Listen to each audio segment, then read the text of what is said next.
November 14, 1944, Camp Concordia, Kansas. The prairie wind carried the scent of harvested wheat across flat horizons that stretched beyond comprehension. Dr. Heinrich Weber stood behind the barbed wire fence of the prisoner of war camp, his surgical hands wrapped around a cup of genuine coffee, not the ersatz grain substitute he'd known for years, but real coffee with steam rising into the cold autumn air.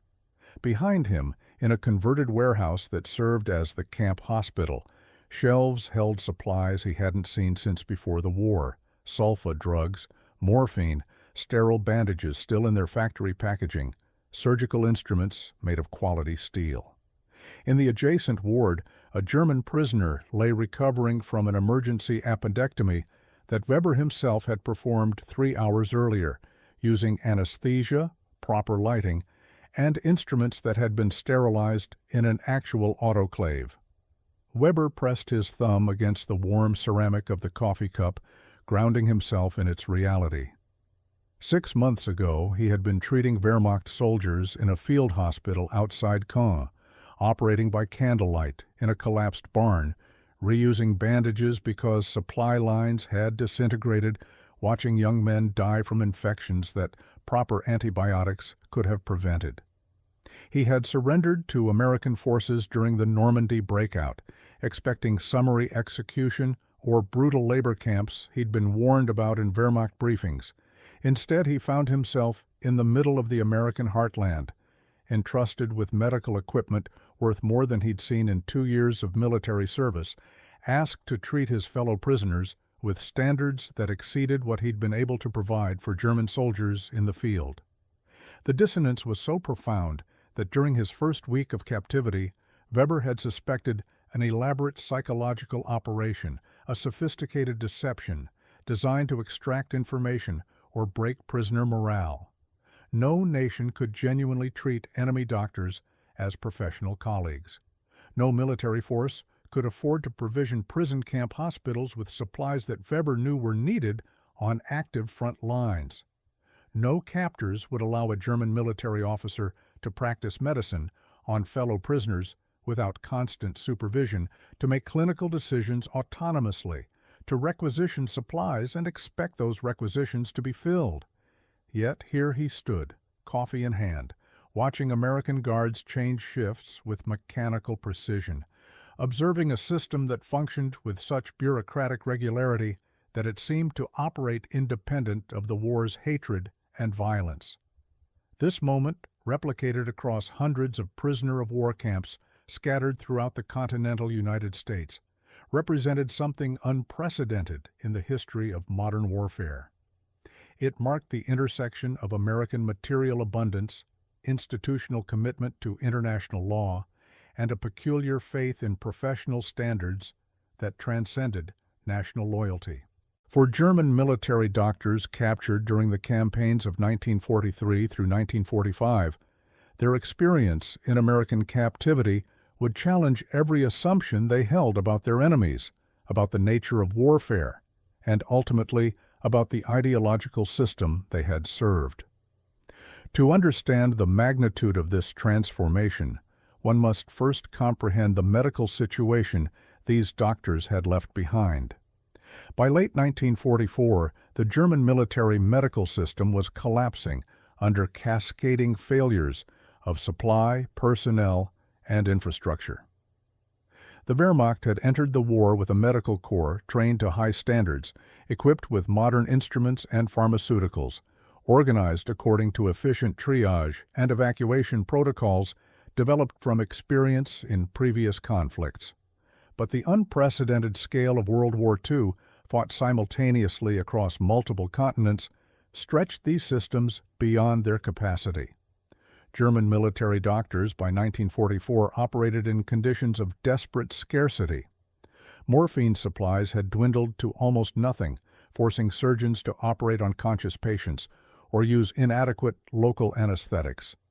Sulfa drugs, the primary antibiotic available before penicillin's widespread deployment, were rationed so strictly that many wound infections went untreated. Bandages were washed and reused until they disintegrated. Surgical instruments, impossible to replace as German industrial capacity focused on weapons production, were improvised from salvaged materials or used until they broke. Field hospitals operated in damaged buildings without electricity, heat, or running water. Ambulances lacked fuel. Medical personnel were transferred to combat units to fill manpower shortages. The doctors themselves suffered from malnutrition, exhaustion, and the psychological trauma of treating casualties. They lacked resources to save. Wehrmacht medical officers watched soldiers die from wounds that proper treatment could have healed, performed amputations that better surgical conditions might have avoided, and made triage decisions driven not by medical judgment, but by the brutal calculus of insufficient supplies. The professional standards these doctors had trained for, sterile technique, proper anesthesia, post-operative care, systematic record-keeping, had become impossible luxuries. Medicine had degraded into desperate improvisation.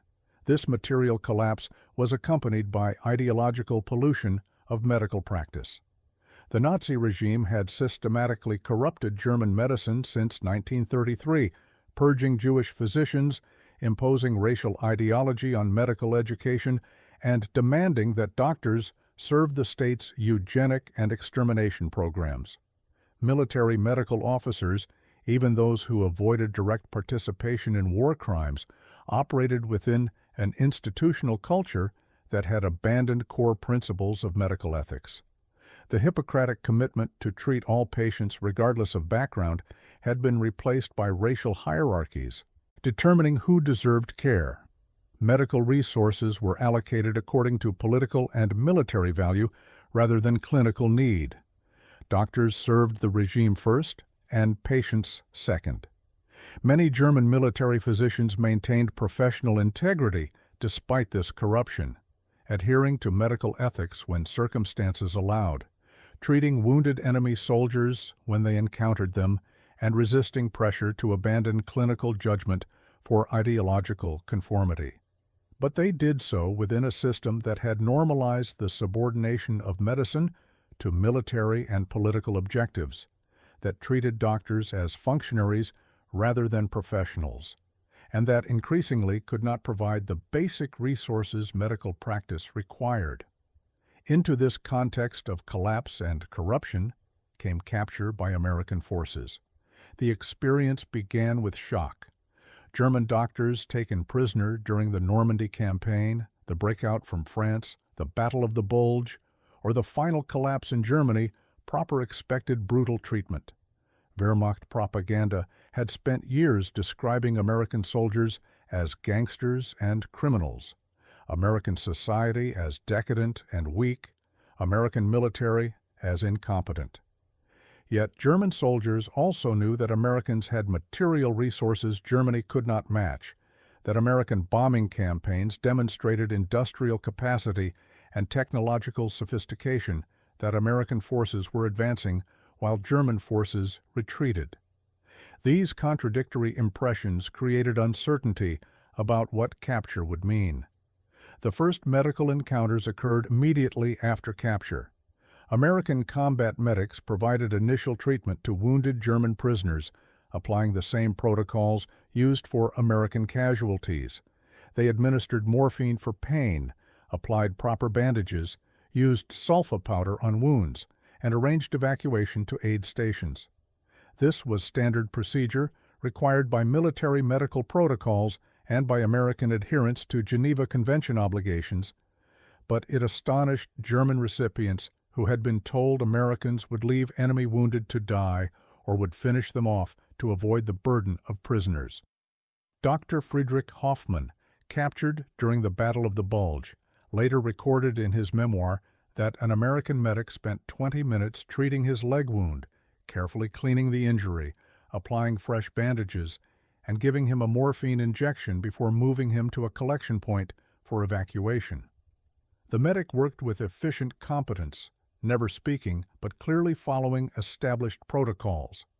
Hoffmann, who had been treating German casualties without morphine for months, who had run out of proper bandages weeks earlier, watched this American soldier probably not even a trained physician, deploy medical supplies with such casual abundance that he used an entire packet of sulfa powder on a single wound. The message was clear before a word was exchanged.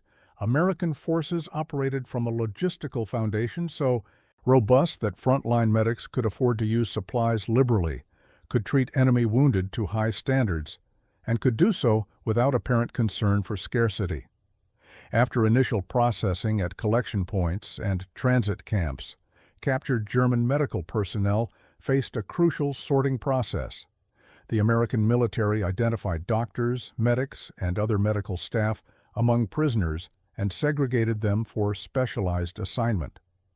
Under Geneva Convention provisions, medical personnel were designated as retained persons rather than traditional prisoners of war.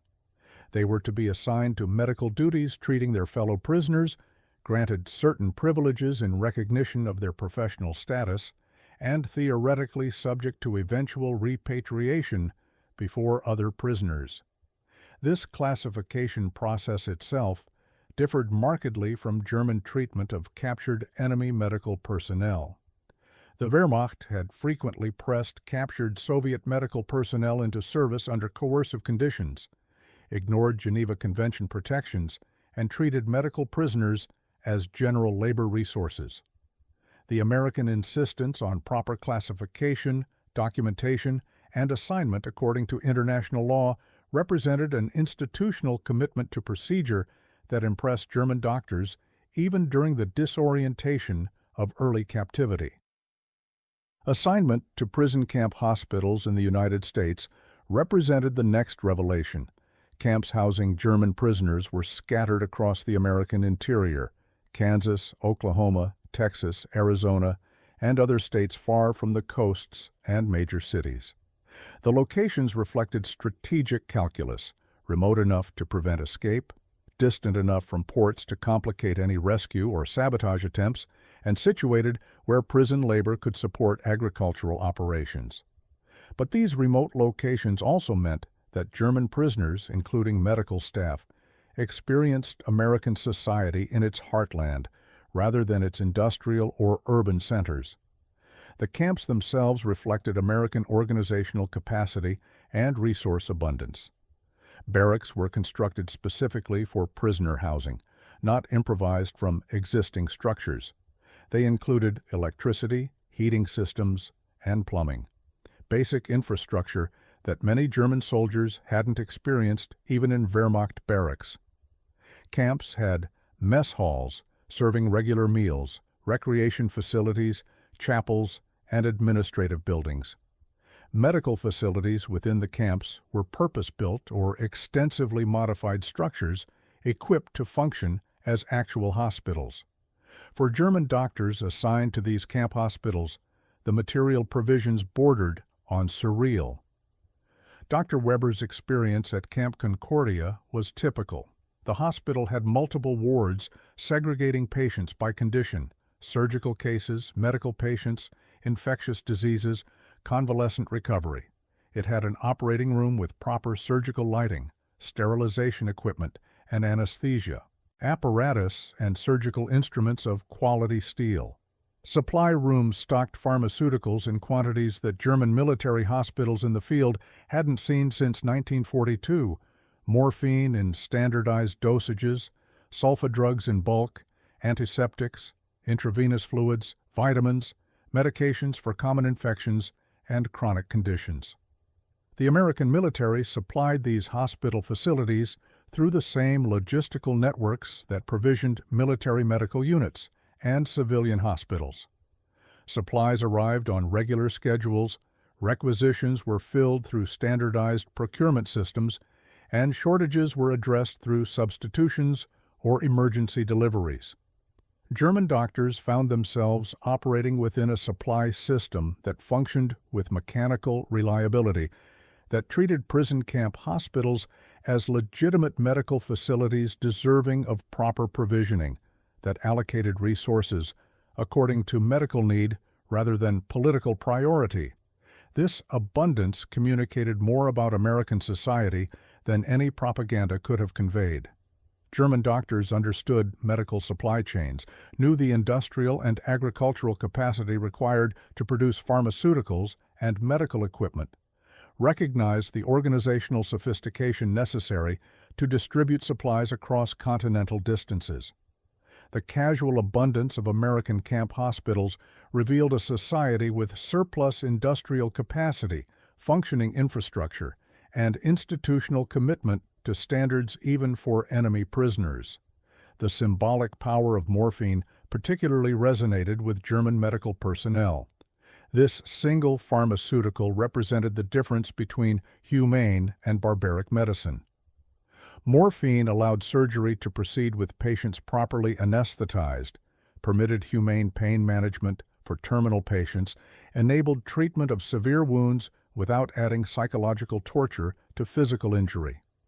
German military medical units had been without adequate morphine for years, forcing doctors to perform amputations on conscious soldiers, to watch patients die in agony from wounds that could not be treated without anesthesia, to make triage decisions that prioritized soldiers who could survive without morphine over those who needed it. In American prison camps, morphine was standard issue. German doctors received morphine supplies for their hospital pharmacies, could prescribe it according to medical judgment, and were not questioned about its use. The vials of morphine in camp hospital supply rooms, small glass containers with typed labels and standardized dosages, became tangible evidence of the gap between American and German industrial capacity, between functioning and collapsing medical systems, between societies that could afford humane treatment and those that could not. The relationship between German prisoner doctors and American medical officers supervised camp hospitals illustrated another dimension of American conduct. American Medical Corps officers were responsible for overseeing prison camp medical facilities, ensuring standards were maintained, and coordinating with camp commanders on health-related issues. Many of these American doctors had trained at prestigious medical schools, had practiced in civilian hospitals before the war, and approached their military duties with professional standards informed by civilian medical culture. These American medical officers treated German prisoner doctors as professional colleagues rather than subordinates or enemies. They conducted hospital inspections focused on medical standards rather than security concerns. They discussed cases, reviewed treatment protocols, and offered suggestions based on their own clinical experience. They provided access to American medical journals, shared information about new treatment techniques, and acknowledged the professional competence of German doctors, even while those doctors remained prisoners. Dr. Joseph Kramer, assigned to the hospital at Camp Alva in Oklahoma, later wrote extensively about his relationship with Captain Robert Morrison, the American medical officer supervising the camp hospital. Morrison conducted weekly rounds, reviewing patient charts and discussing cases with Kramer and other German medical staff. Morrison never questioned Kramer's clinical judgment, never suggested that prisoner patients deserved substandard care, never implied that German medical training was inferior. He treated Kramer as he would have treated any colleague in a civilian hospital, with professional respect, based on demonstrated competence. This professional courtesy extended to education and skill development. American medical officers sometimes arranged for German doctors to observe procedures at nearby civilian or military hospitals, exposing them to American medical techniques and technologies. They provided textbooks and medical literature, including recent publications on penicillin treatment protocols, surgical innovations, and advances in trauma medicine. They recognized that German medical education had been rigorous and that German doctors, despite serving in the Wehrmacht, remained physicians committed to their craft. The contrast with German treatment of captured Soviet medical personnel could not have been more stark. The Wehrmacht had systematically violated Geneva Convention protections for Soviet prisoners, subjected captured doctors to labor details, and allowed medical personnel to die from neglect and abuse. German military culture had treated enemy medical staff as legitimate targets, as resources to be exploited, as ideological enemies deserving of destruction. American conduct, operating from different cultural and legal foundations, demonstrated that professional identity could transcend national enmity, that medical ethics could be honored even during war. The daily practice of medicine in prison camp hospitals forced German doctors to confront the contradiction between Nazi ideology and empirical reality. Nazi racial theory had taught that Slavic peoples were inferior, that Western democracies were decadent and weak, that German culture represented civilization's highest achievement. Yet in American captivity, German doctors observed material abundance exceeding anything they had known in Germany, organizational efficiency that put Wehrmacht logistics to shame, and institutional commitment to principles that Nazi ideology dismissed as weakness. The treatment of non-German prisoners illuminated these contradictions particularly clearly. Many American prison camps held not only German but also Italian and, in some cases, Japanese prisoners. Camp hospitals treated all nationalities according to the same standards, allocating resources based on medical need rather than racial hierarchy.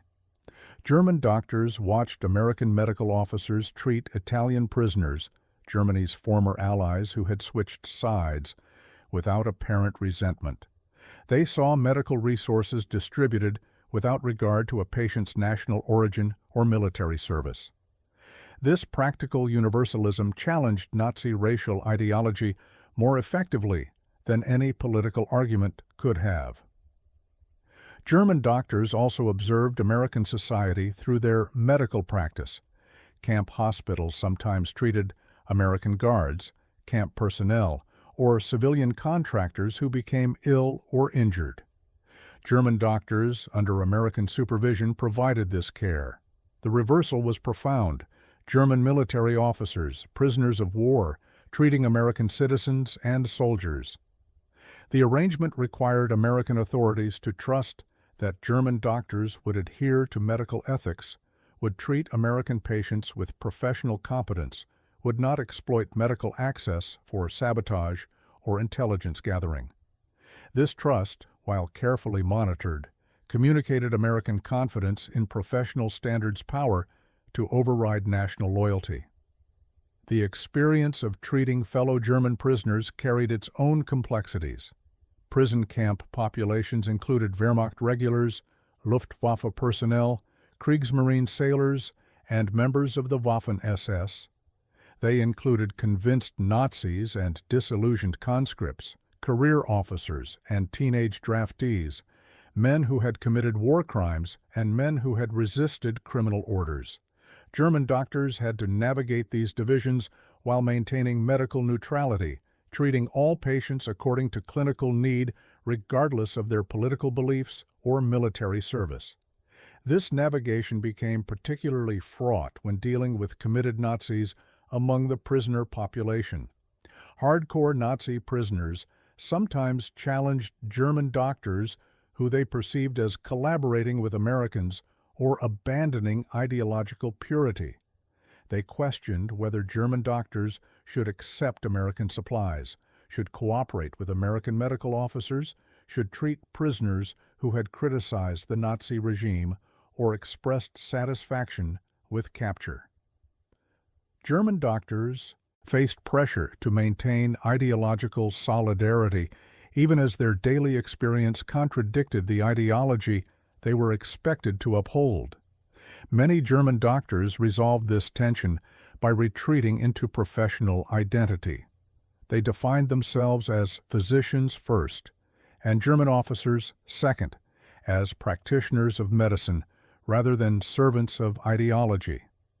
This prioritization allowed them to accept American supplies without viewing it as betrayal, to cooperate with American medical officers as professional collaboration rather than political surrender, to treat all prisoners as patients rather than as ideological allies or enemies.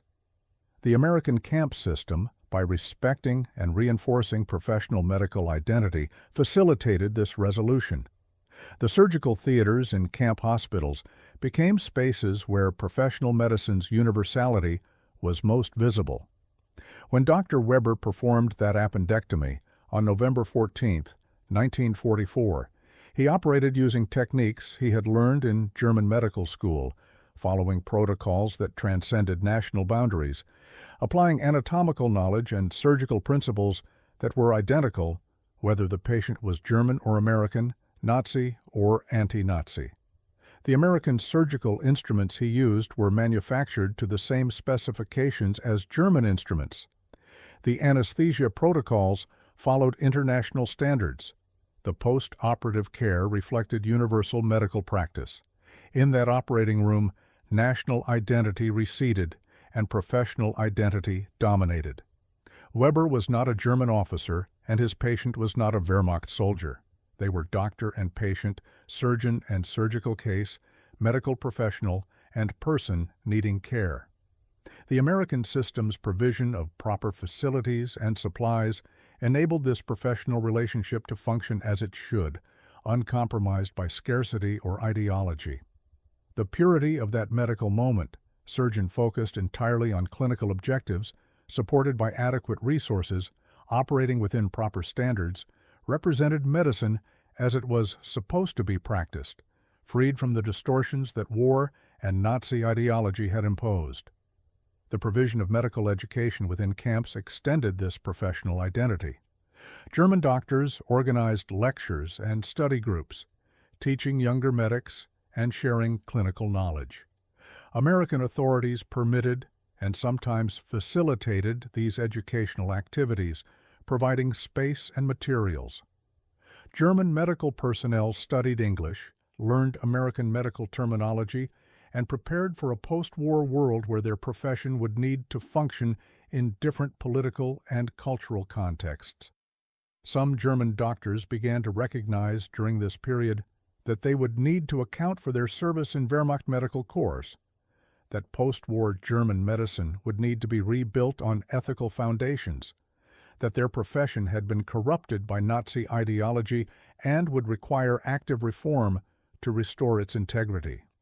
This experience of practicing medicine under American custody, of working within a system that respected professional ethics and provided adequate resources, offered a model for what post-war German medicine might become. The camp hospital became a microcosm of a different social order. Within its walls, hierarchy was determined by medical competence rather than military rank or political reliability. Resources were allocated according to clinical need rather than ideological priority. Patients received treatment based on their medical condition rather than their value to the state. Doctors made decisions using professional judgment rather than political calculations. These principles, so basic to medical ethics yet so systematically violated in Nazi Germany, were operational realities in American prison camp hospitals. German doctors observed other aspects of American society through their medical work. They noticed that American medical officers, even those holding military rank, maintained civilian professional identities. They identified themselves as doctors who happened to be serving in the military rather than military officers who happened to practice medicine.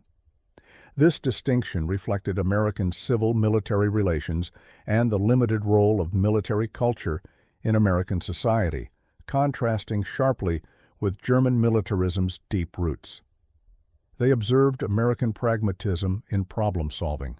When medical challenges arose, disease outbreaks in camps, surgical complications, supply shortages, American medical officers addressed them systematically through established procedures rather than through ideological posturing or assignment of blame.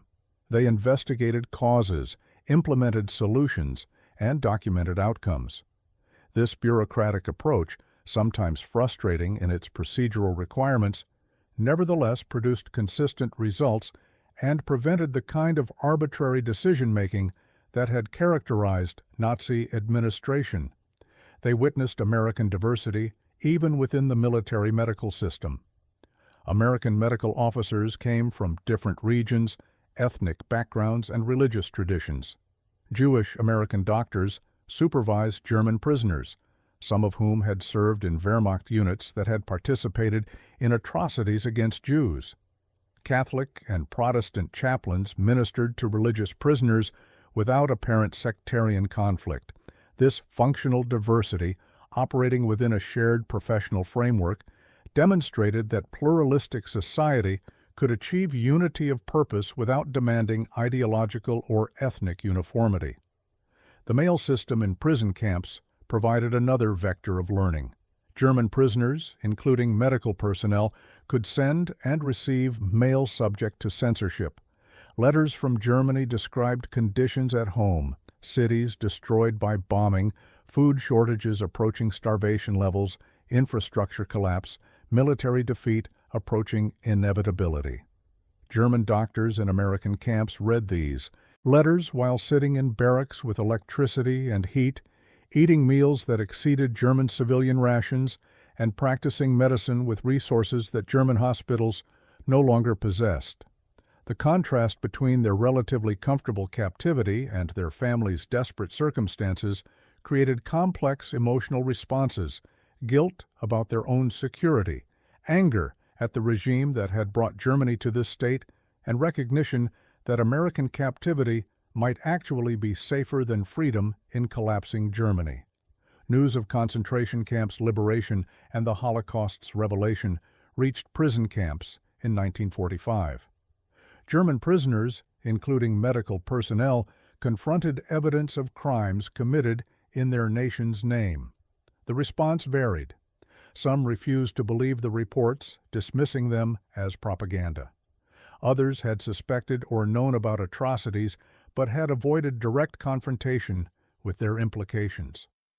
Medical personnel faced particular moral reckoning, given their profession's deep complicity in Nazi crimes, the euthanasia program, medical experiments, the systematic murder of disabled and mentally ill patients, the role of doctors in implementing racial ideology.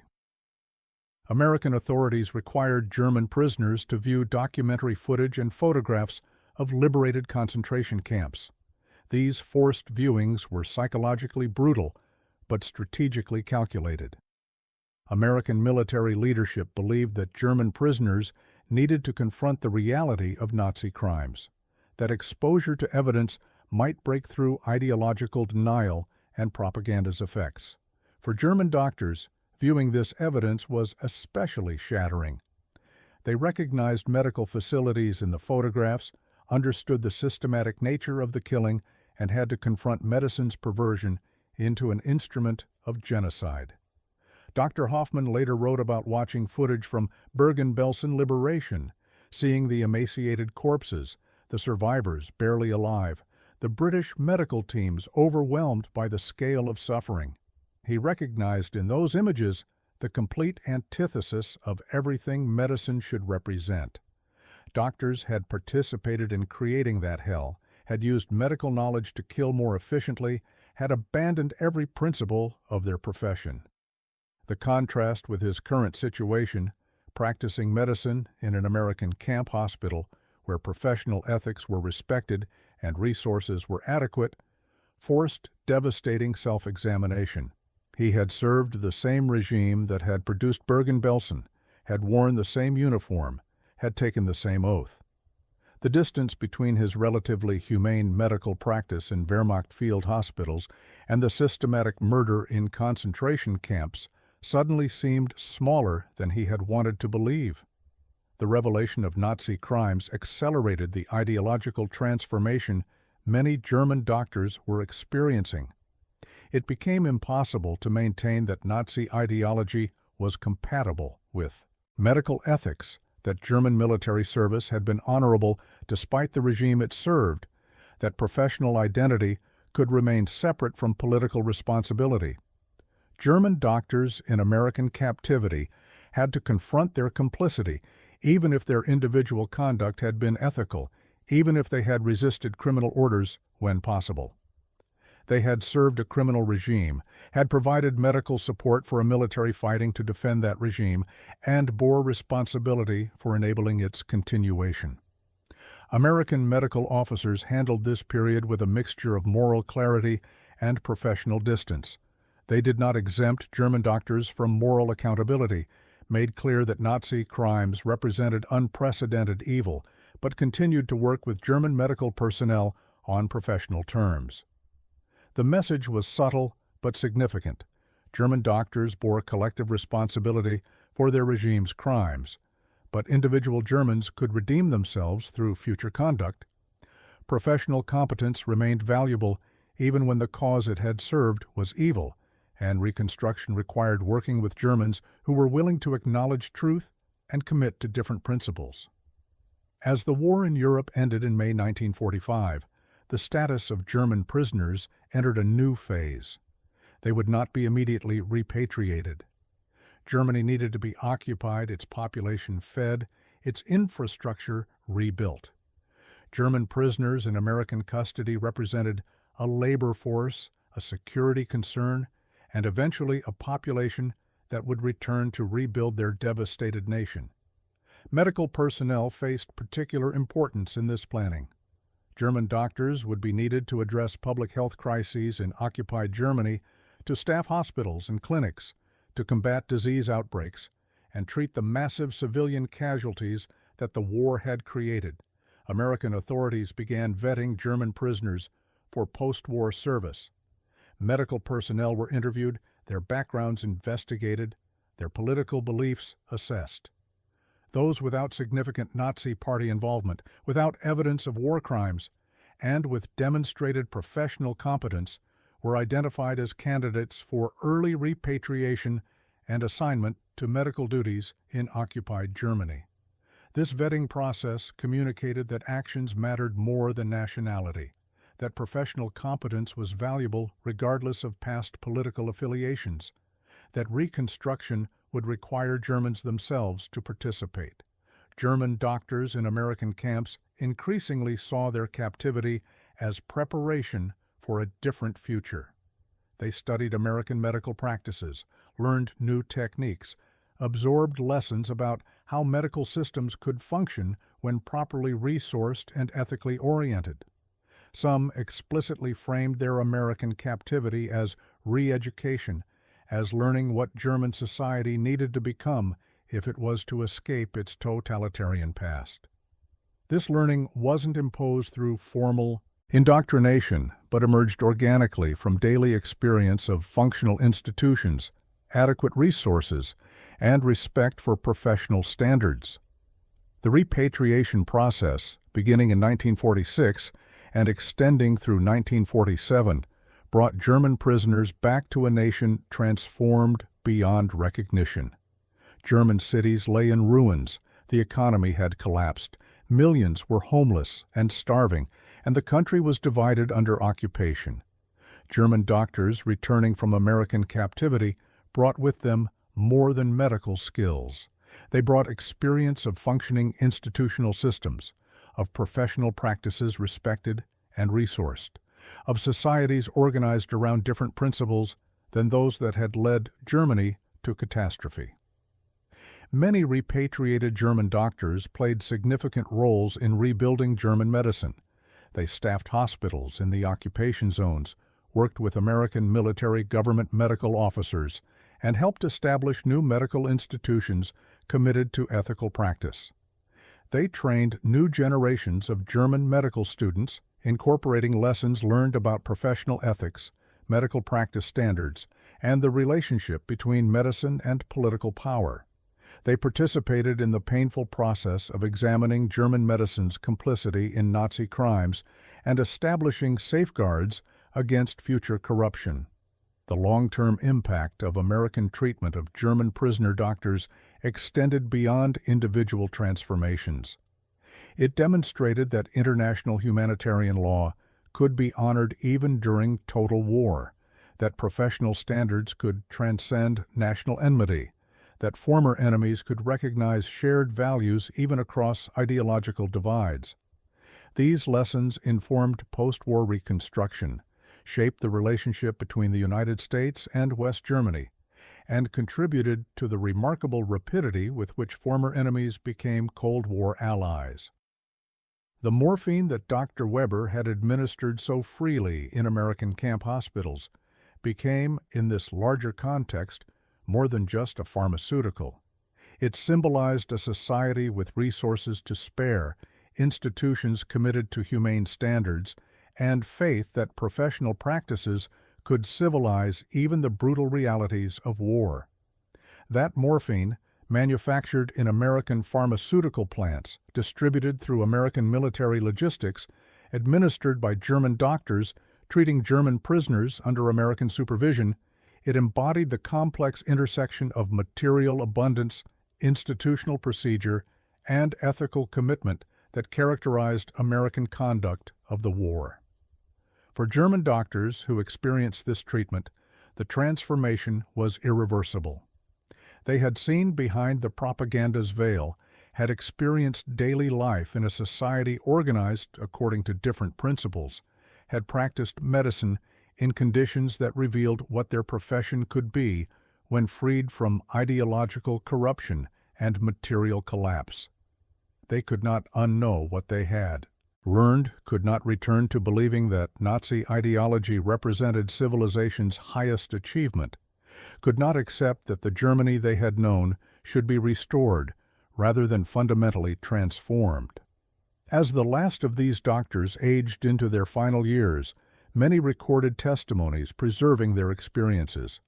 They described the shock of adequate supplies, the revelation of professional respect, the challenge of practicing medicine while confronting their regime's crimes. They acknowledged the privilege of their relatively comfortable captivity while millions had suffered and died. They reflected on the strangeness of having been prisoners who were treated better than they had been as free men serving their own nation's military.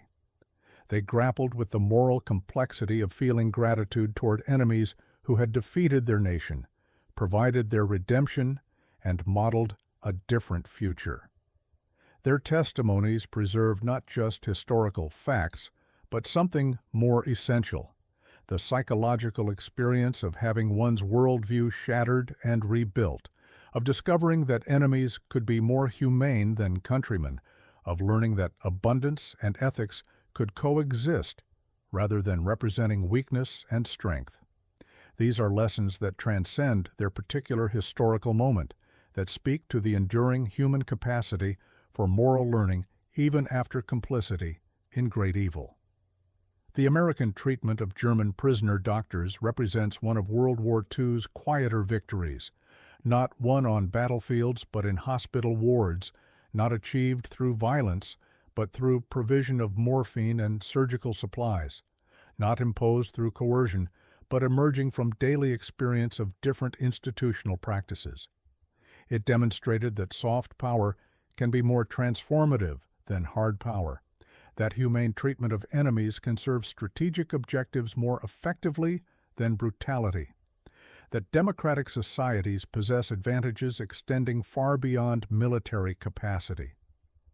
The prairie wind that carried the scent of wheat across Camp Concordia on that November day in 1944 carried with it an unspoken promise that the world these German doctors would return to could be different from the one they had left, that defeat need not mean destruction, that former enemies could become partners in building something better than what had been destroyed.